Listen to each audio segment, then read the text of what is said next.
Okay, convinced that everybody's doing good. Everybody's doing good? No, seriously, how we doing, Severn? Wonderfully. Okay, good. A whistle, a wonderful. We got a wonderful on that one. Good, good, good. For those of you who are wondering who I am, my name's Aaron. I'm part of what we call our teaching team around here. And my task today is to show you something. And the something that I'm going to show you, we run face-to-face into it in the book of Colossians. And that book is pretty much, it's not really a book in that sense. It's a letter that's written by one of the first century leaders in the church. It's a gentleman by the name of Paul. And the big question that we are aiming at answering as we study the letter that Paul wrote is, what does it mean to follow Jesus? So in essence, in light of what Jesus has done, in light of Jesus' finished work, what does that mean for us? What are the implications? What are we supposed to do with our lives? And so today, if you want to track along with me, you got your Bible with you, you got your phone with you, or your iPad, or whatever you're toting with you. We'll be in chapter 1 of the letter that we call Colossians. We'll start in verse 15. We'll work up to verse 20, and that's where we'll be hanging out today. But before we get started, there's a big idea that I'd like for you to try to apply as we study the Bible today. And then in addition to that, try to apply it to your personal Bible study as well. When you crack the spine on God's Word, God is showing you something it's not a good idea. It's not a quasi-beneficial idea. It's the absolute truth.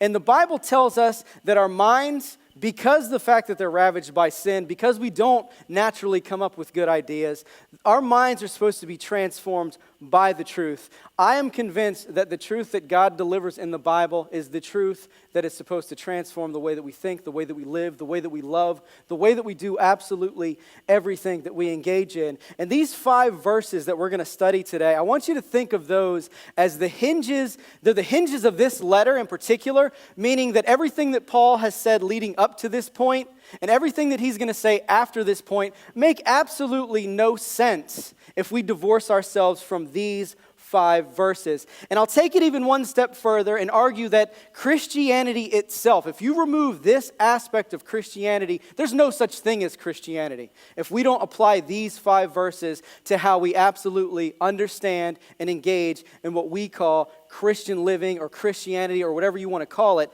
these verses are the hinges of this letter, not because they're insightful or because they're pointed in their description of who they describe, but they're the hinges because they point to someone upon which everything relies. And that someone you're asking is Jesus. These 5 verses are about Jesus. They are a vivid, accurate, perfect picture of the resurrected Jesus that we so easily say we want to follow.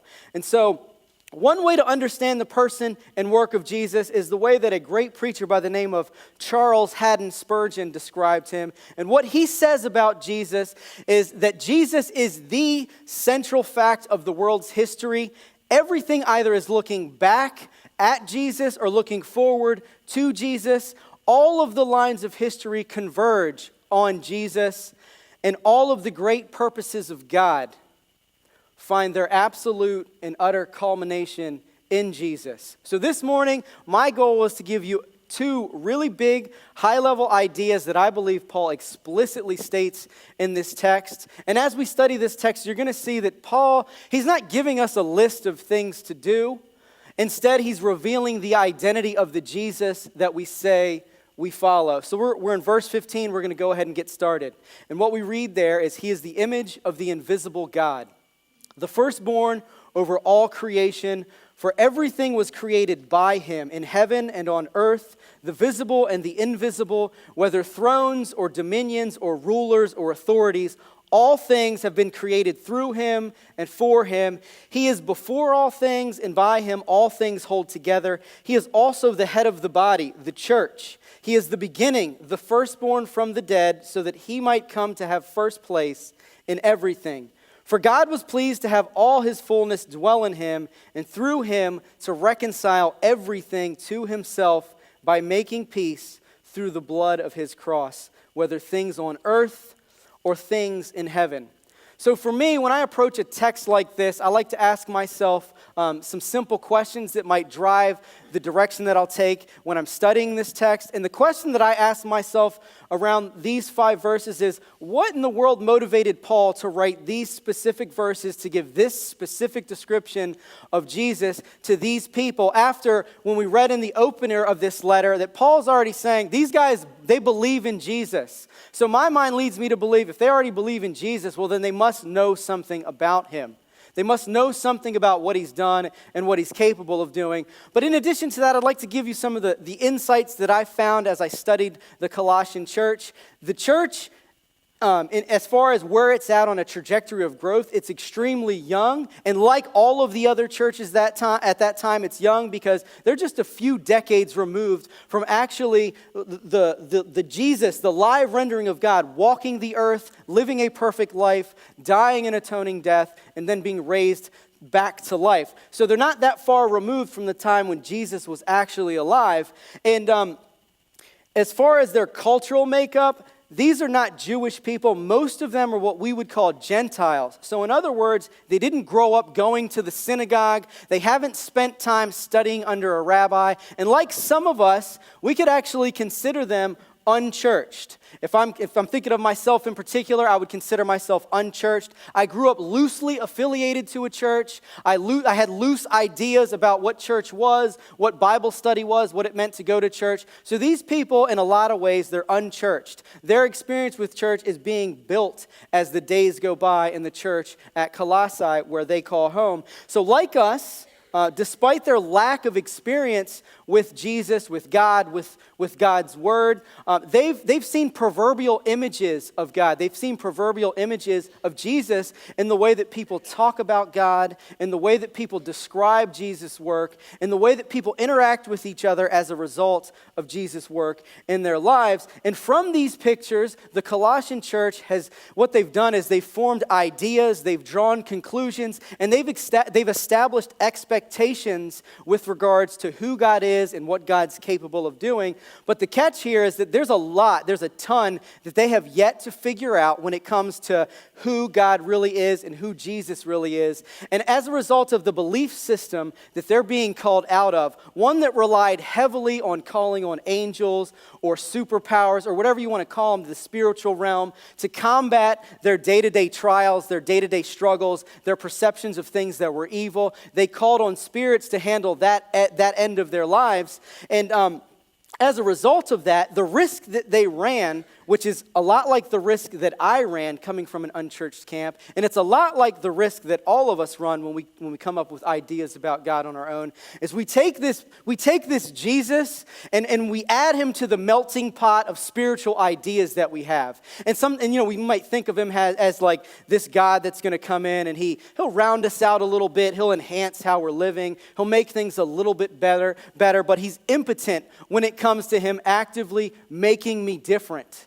causing me to think differently about the people in my life, causing me to think differently about my work and my relationships and the things that I'm engaged in. They're a lot like us in that their picture of God is highly influenced in their upbringing, their religious background, the books that they've read, the schools that they went to. And so what they're doing is they're looking at Jesus as another power source, not the ultimate power source. And I'm convinced that if we're honest, absolutely everybody in this room is still working out what does a fully orbed, perfect understanding of the person and work of Jesus mean?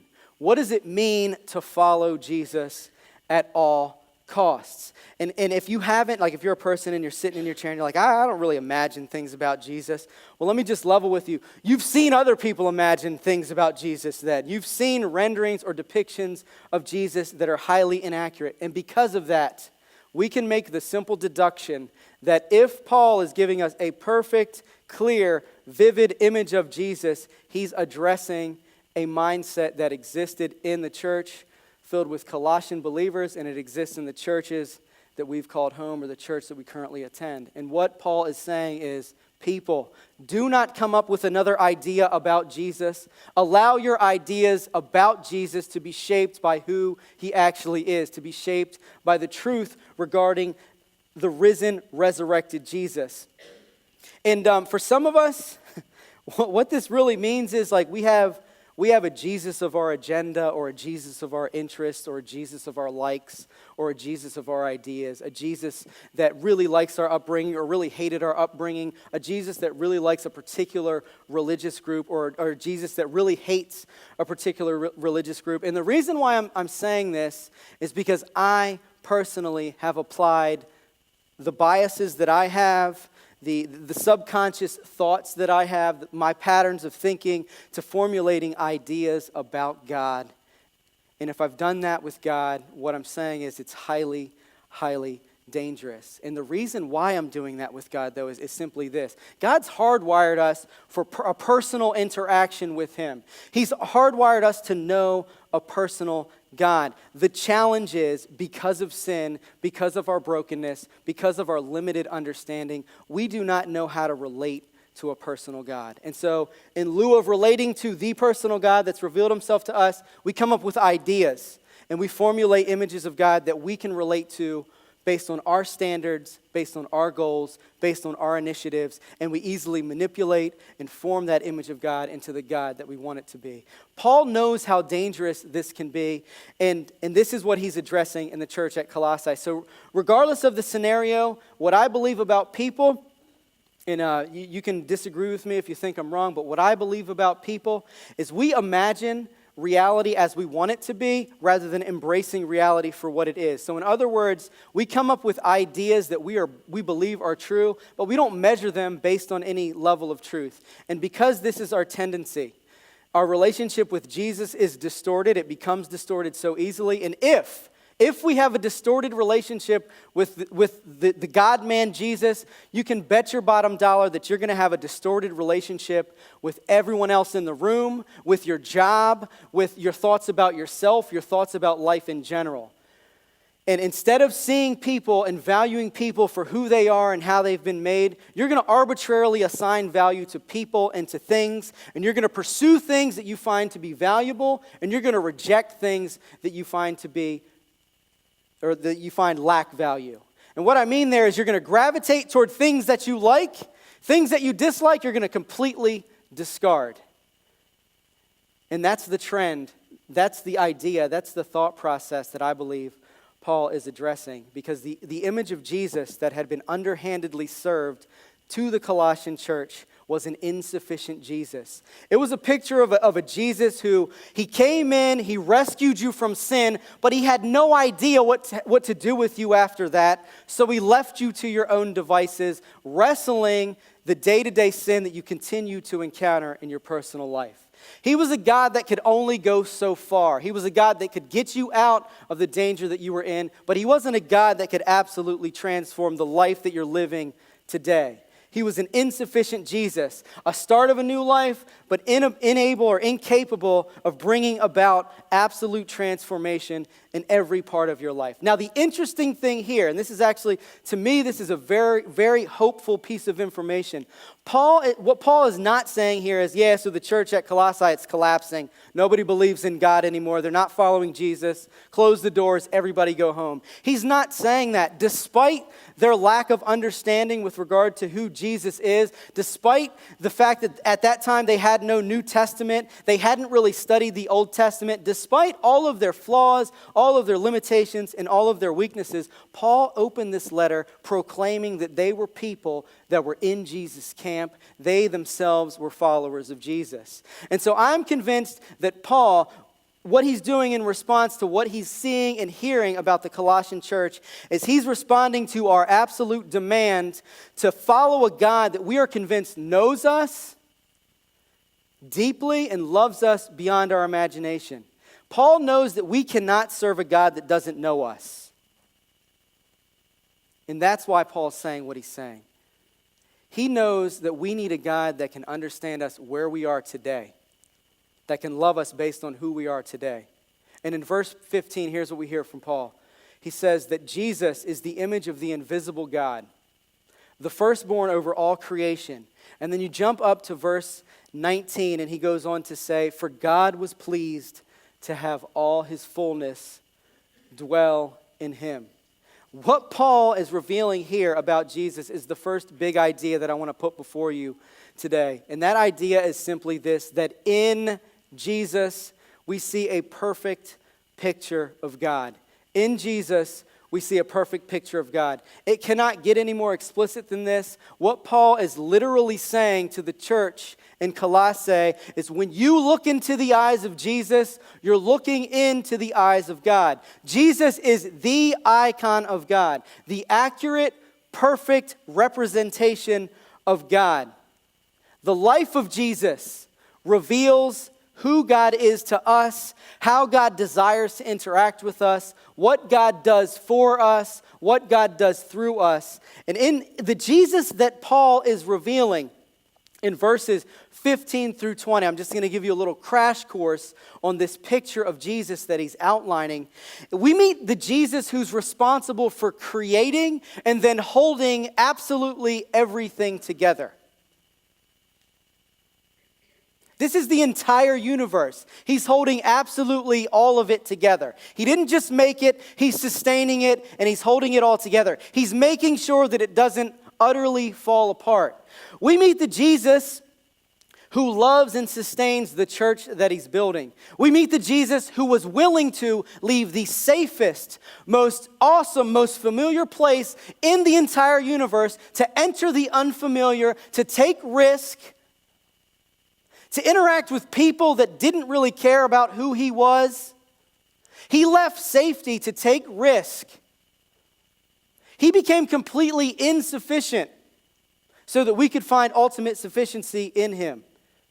We meet the Jesus who entered the dysfunction and the chaos of our lives, not to acknowledge it, but to give us significance in him despite the dysfunction and chaos of our lives. We meet the Jesus who is taking everything he made and he is going to systematically make it as it should be. That's people, that's creation, that's the universe itself. So when Paul is spending time describing very vividly and very accurately this picture of Jesus, he is openly addressing our inadequacy in formulating an accurate, vivid picture of Jesus. And if we do just a survey of religious thought or popular thought, what we're going to run into are ideas about Jesus. You got some religious camps that believe that he was an amazing prophet that had wonderful teaching. He was a person that lived a life worth living. He was a man who somehow worked his way to becoming a god. If we look at the attention that Jesus has been given historically, we're going to run into all sorts of depictions of him, some accurate, some inaccurate. And here's what I mean. If we boil it all down, he's been the brunt of more conversations, of more arguments, of more debates. He's been the focus of more art, more music, more thought than any other person who's ever walked the earth. And there are some real interesting ideas about Jesus out there. Some of you watch shows such as South Park and perhaps, and The Simpsons, or maybe you don't. And even if you don't, there are depictions of Jesus. He's been cast in those shows. And on The Simpsons, you know how he's been cast? He's a middle-aged, long-haired, bearded white guy who he's just extremely depressed and he likes hanging out on a swing set. That's a depiction of Jesus that we see in pop culture. We've seen him on t-shirts. We've seen him in stacks and stacks and stacks of books and literature and movies, from the Da Vinci Code to Talladega Nights to you name it. Jesus has been depicted in all realms. And if you're anything like me, even if you're not the one driving these ideas, these physical renderings of Jesus, you have a mental image. There's something that comes to mind when you think of Jesus. And over the course of your life, you've heard stories about him. You've seen church leaders represent him. You've seen people, or you've heard people talk about him. You've seen people show you how you're supposed to live as a result of how they believe he lived. And I'll tell you about the images of Jesus that I saw growing up. And the reason I'm giggling is because I think that they're highly inaccurate. So, I saw a Jesus who, He's very meek, he's very mild, he's very tender. He has like a stuffed lamb that he totes around. He likes hugging kids, and he's very nice to people. He sheds tears, he cries, he exhibits sorrow and care. Again, he's like super meek, super mild. And then the kicker is, he reminds me of pictures I've seen of my parents during that cool era of the 60s and the 70s. Like, he's a middle-aged white guy. He's got a beard and long hair. Yeah, you're allowed to laugh. You are allowed to laugh. And these are things like I saw them in like Bible study or Sunday school lessons, the Sundays that I was allowed to be there. I saw pictures, stained glass windows in the Catholic Church that depicted renderings of Jesus. And he always seemed to be like this really nice guy, this guy that, he'd give you a hug when you needed it. Super meek, super mild.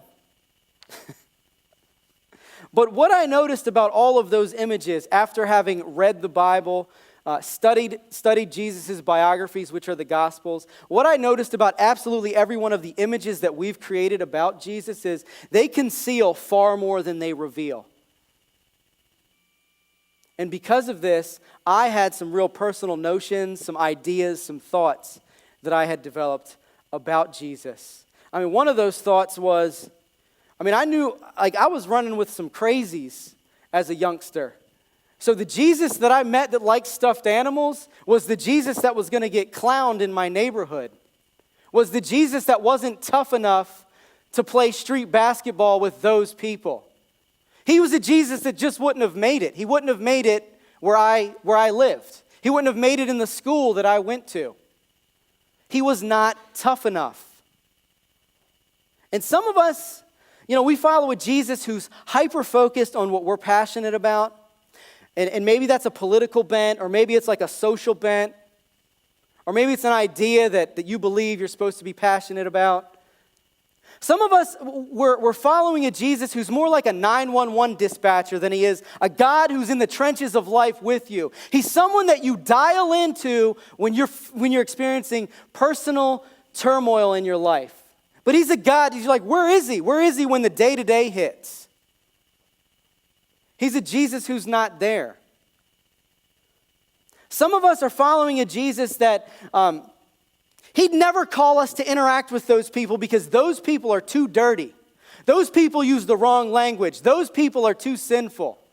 He'd never call me to go there and say that to those people.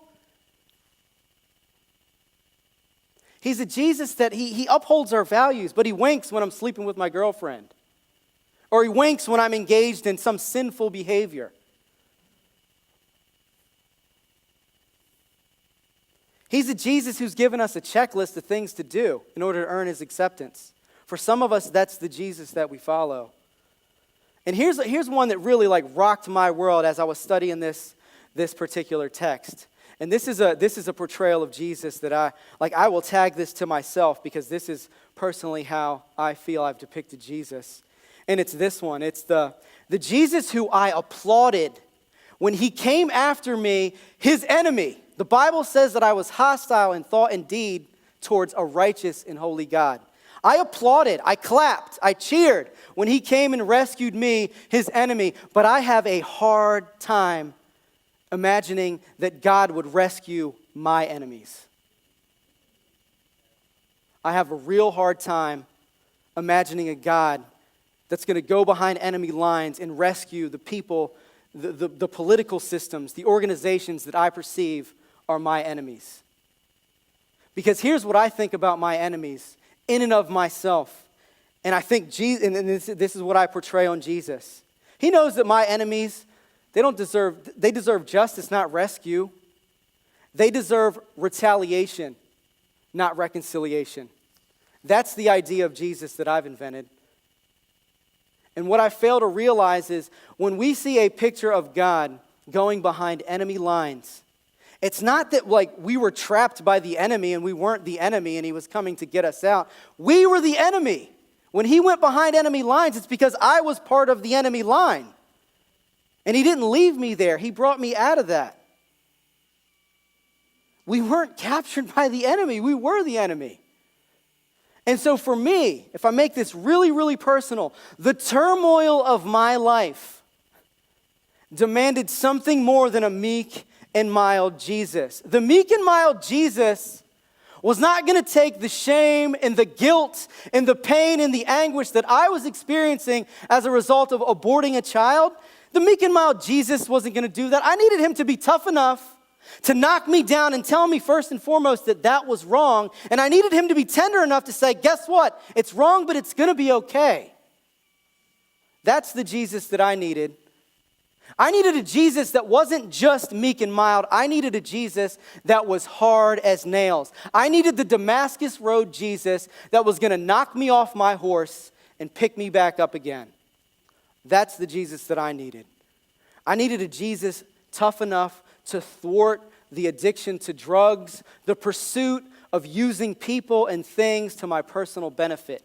That's the Jesus that I needed.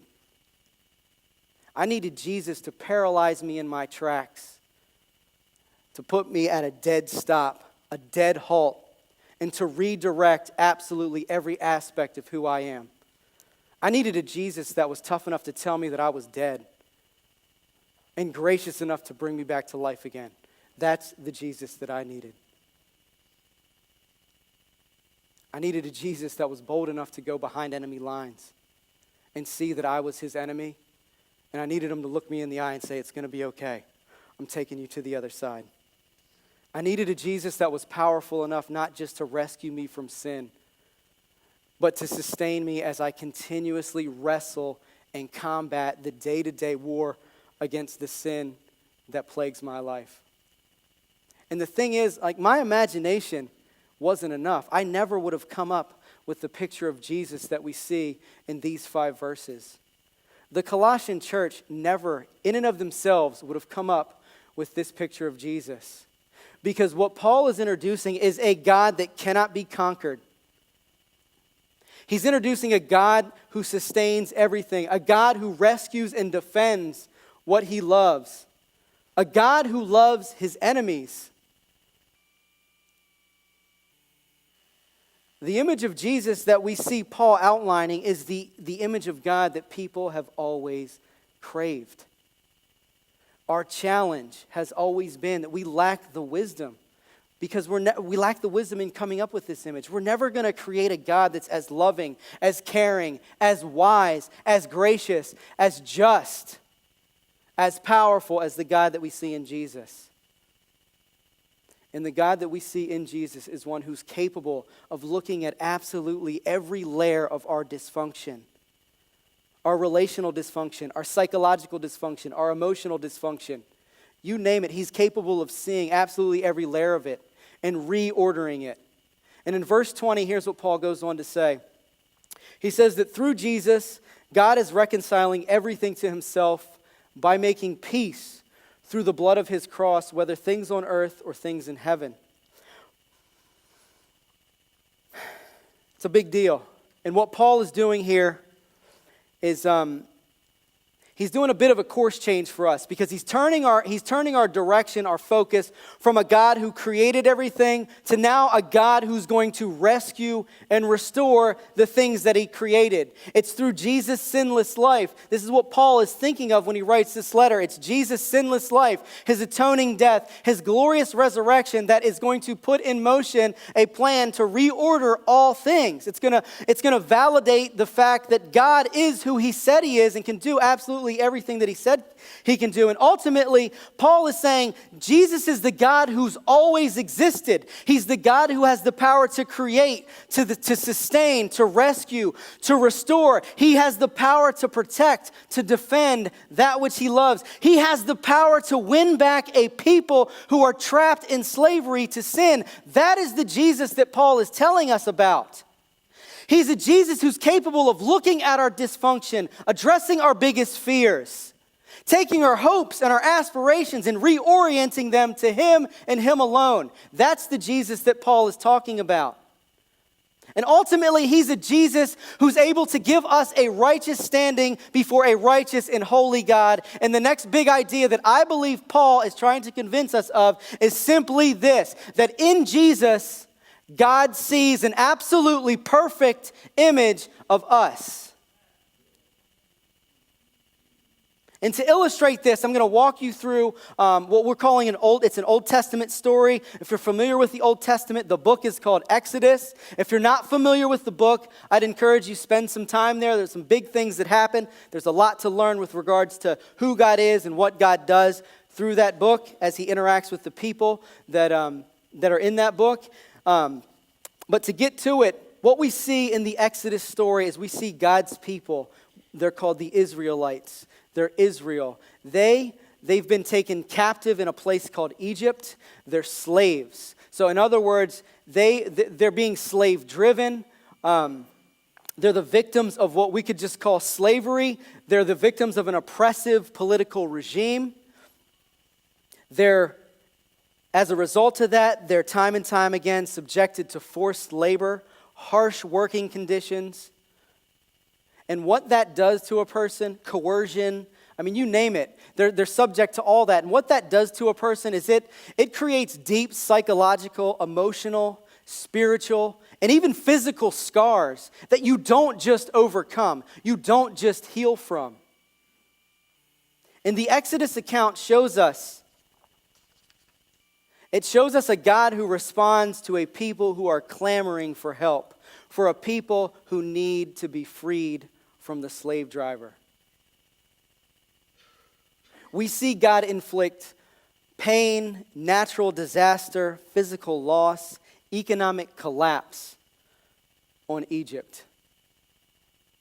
Throughout the story of Israel's Exodus, we see a God who is sufficient enough to sustain his people regardless of the circumstance.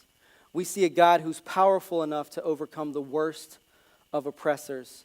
We see a God who's dedicated enough to offer us a promise of ultimate freedom, a promise of a land that we can call home, that's free from oppression, it's free from slavery, it's free from emotional turmoil. We see a God who's powerful enough to conquer our worst enemy and secure freedom. We also see a people who are deeply wounded. They're deeply scarred. And so throughout this narrative, we see them wrestling with what they believe. They're wrestling with their ideas about God. They're wrestling with who is God?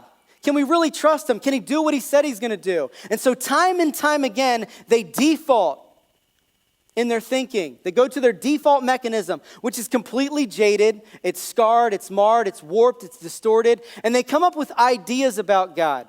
And they apply those ideas to God as they interact with him. And one of the things that God does to try to circumvent that is he gives his law. He spells out 10 commandments, and then he gives out some other statutes in addition to that. And when he's doing this and giving his law, what God is saying is, I am for you, I'm not against you, because God's law always has our best interests in mind.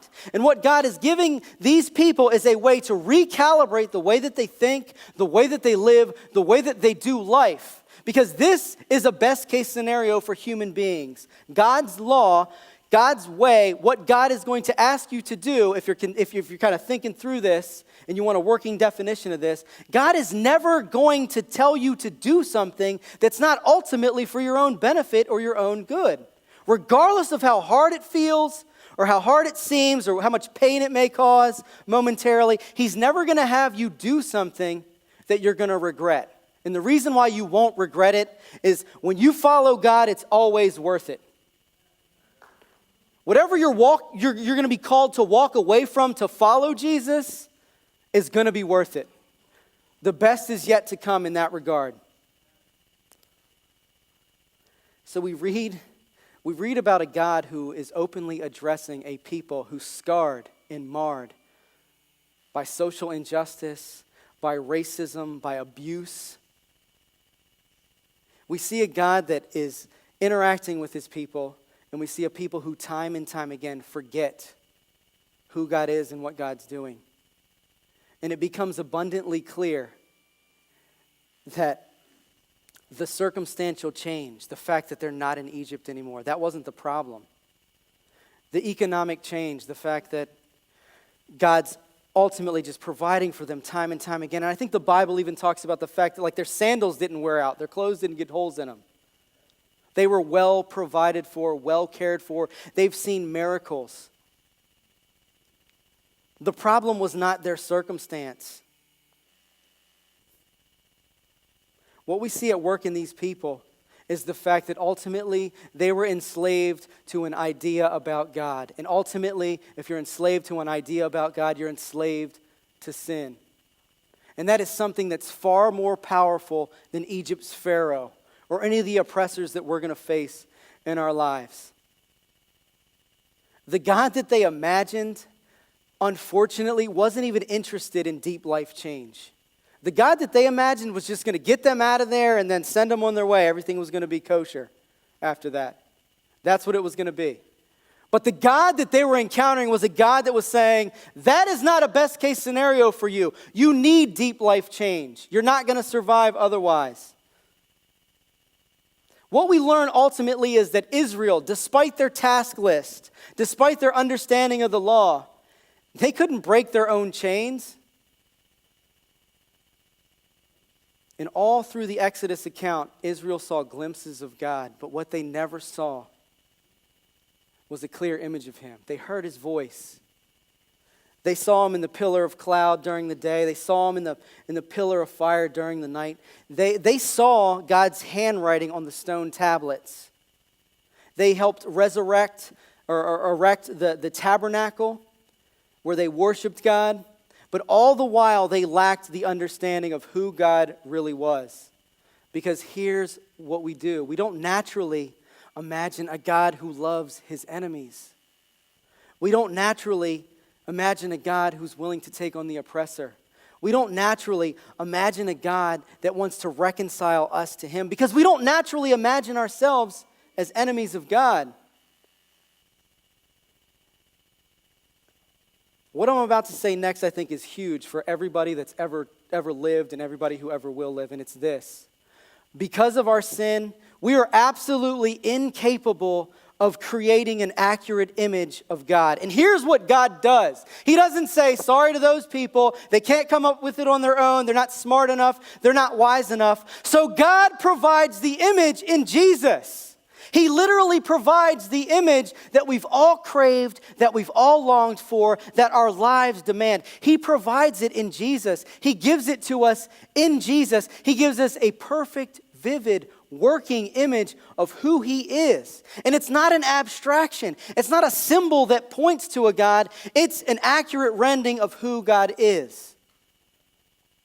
The Exodus of Israel, ultimately, it points to Jesus, the Jesus who is our Exodus. The Jesus who rescues us from the slave driver of sin. It's the Jesus who doesn't just point to freedom, it's the Jesus who is our freedom. It's not the Jesus who just sustains us, it's the Jesus who is our sustenance. He doesn't just point to a promised land. He is our promised land. He's not telling us that freedom is secured. He himself is our freedom. Because here's the thing when it comes to Jesus. Only Jesus. Jesus is the only one capable of purchasing slaves and making them heirs to his kingdom. Only Jesus is capable of rescuing sinners and making them saints. There is no one outside of Jesus that is capable of doing that. Listen to what Paul says to the Galatian church. He says, God sent his son, born of a woman, born under the law, to redeem those under the law so that we might receive adoption as sons. And because you are sons, God has sent the Spirit of his Son into our hearts, crying, Abba, Father. So you are no longer a slave, but a son. And if a son, an heir through God. Jesus is not just going through great lengths to break the chains of slavery to sin. Jesus is enduring the greatest pain, the greatest deal of anguish, the greatest deal of loss to secure freedom from slavery forever, for now and for later. This is the picture that I need you to see when it comes to Jesus. It's you. You're naked. You're chained to the auction block of slavery. You're vulnerable. You're weak. You've been devalued. Nobody wants you. There is a price put on you. Someone is trying to sell you. And Jesus doesn't just come in and buy you at the going rate. The going rate had totally devalued you. Jesus comes and he offers the greatest thing that he could possibly offer. He chains himself to the block so that you don't have to be chained to the block. He buys you out of slavery with his life. He takes the shackles off of you and he puts them on himself. The God of the universe bought you. Like, do we get it? The God of the universe was willing to purchase us at all costs. And he bought us out of slavery and into freedom. And it's not so you can just pitter-patter back to the life that you were living. So that you can crawl back to the who you were and be where you were. But it's so that you can experience the life you've never dreamed of. Because here's the thing, the image of self that you have, it's marred. It's not as beautiful as the image of you that Jesus has. The same way that we mar the image of God by coming up with ideas, we mar the image of self by coming up with ideas. And Jesus is putting to rest our dysfunctional views of God, our dysfunctional views of self. And he's doing it by paying a penalty that we couldn't pay. And here's what verse 21 says in the Colossians text. We're in chapter 1. It says, once you were alienated and hostile in your minds because of your evil actions, but now he has reconciled you by his physical body through his death to present you holy, faultless, and blameless before him. Do you hear what Paul is saying? Can you hear what he's saying? He's saying that we hated God, but God did not hate us back. We were starkly opposed to God, but God did not oppose us in return. We were enemies of God, but God did not destroy us. Do we hear what Paul is saying? He saw us hostile in the way that we think, hostile in the way that we live. And he didn't just leave us there. He came and got us. He revealed himself to us. He died for us. He showed us who he really was and how deep his love really went.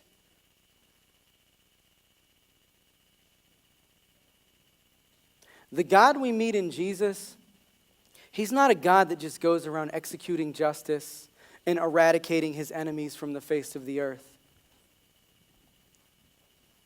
He's a God who endured death ultimately to rescue his enemies. He's a God who's capable of forgiving his enemies, making them completely blameless, faultless, and holy in his sight. Because of Jesus, we're capable of seeing God for who he is, but I think more importantly to the practicality of our day-to-day lives. Because of Jesus, God can see us as we are incapable of seeing ourselves. He can see us as blameless and faultless. He doesn't see you as you are. You're not a sum of your mistakes or even a sum of your perceived success. God isn't measuring you by way of whether or not you're going to overcome that addiction today, tomorrow, or 10 years from now. God's not looking at you through the lens of sin anymore. He's looking at you through the lens of Jesus. His view of you is not based on your current struggle and whether or not you're going to get to the other side. The relationship that you've ruined. The habitual pattern, which is more like a train wreck than a pattern in your life.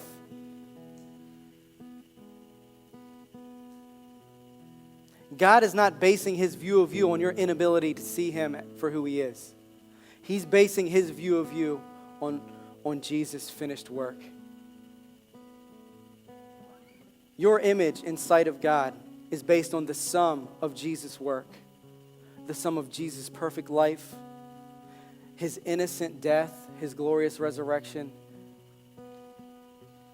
Jesus sees you as faultless, as blameless, as holy. So here's what this means. In Jesus, you have absolutely nothing to prove. There's not a list of things that you have to accomplish to earn what Jesus has freely given you. There's no punch list. We've all learned that we fail when it comes to the punch list. That's why Jesus came. He completed the punch list for us. In Jesus, you have the freedom to fail, but you also have the freedom to succeed.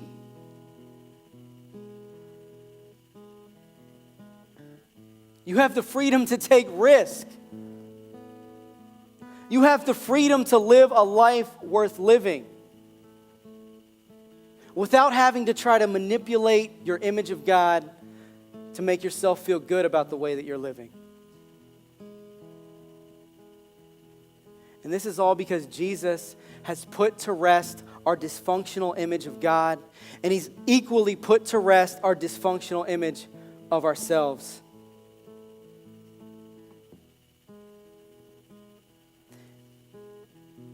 So you can think of like the best version of yourself that you can come up with. I dare you to try to do that. What God sees when he sees you blows that out of the water a gajillion fold, if that's even a number. Like it turns our thoughts about us and about him on their head. And what Jesus is doing ultimately is he's reorienting the way that we think about God, the way that we think about ourselves, and that should translate to the way that we think about the people in our lives. No longer are we allowed to just arbitrarily place value on things. We're called to value what God values, to pursue what God would have us pursue, to engage in the things that God would have us engage in. And we can do it without the risk of failure.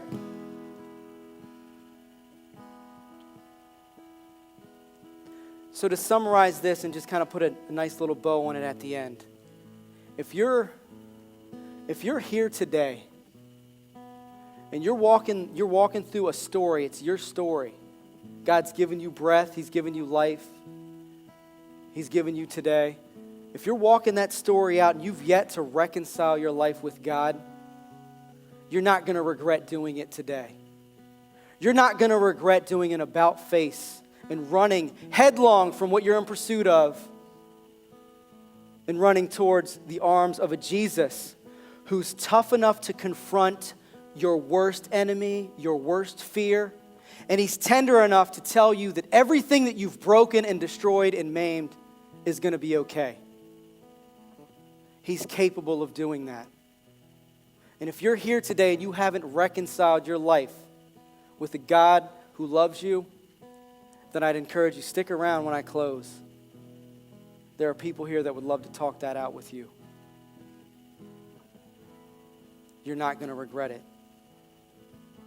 So church, just know this, that when we see Jesus, when we read his biographies, when we see the way that he valued people, when we see the way that he loved us in dying for us while we were yet sinners, know that what you're seeing is a perfect image of the God who came to rescue and restore you. And know that as a result of what Jesus has completely finished, know that when God sees you through the lens of Jesus, he sees a perfect image of you. That's all I have for you this morning.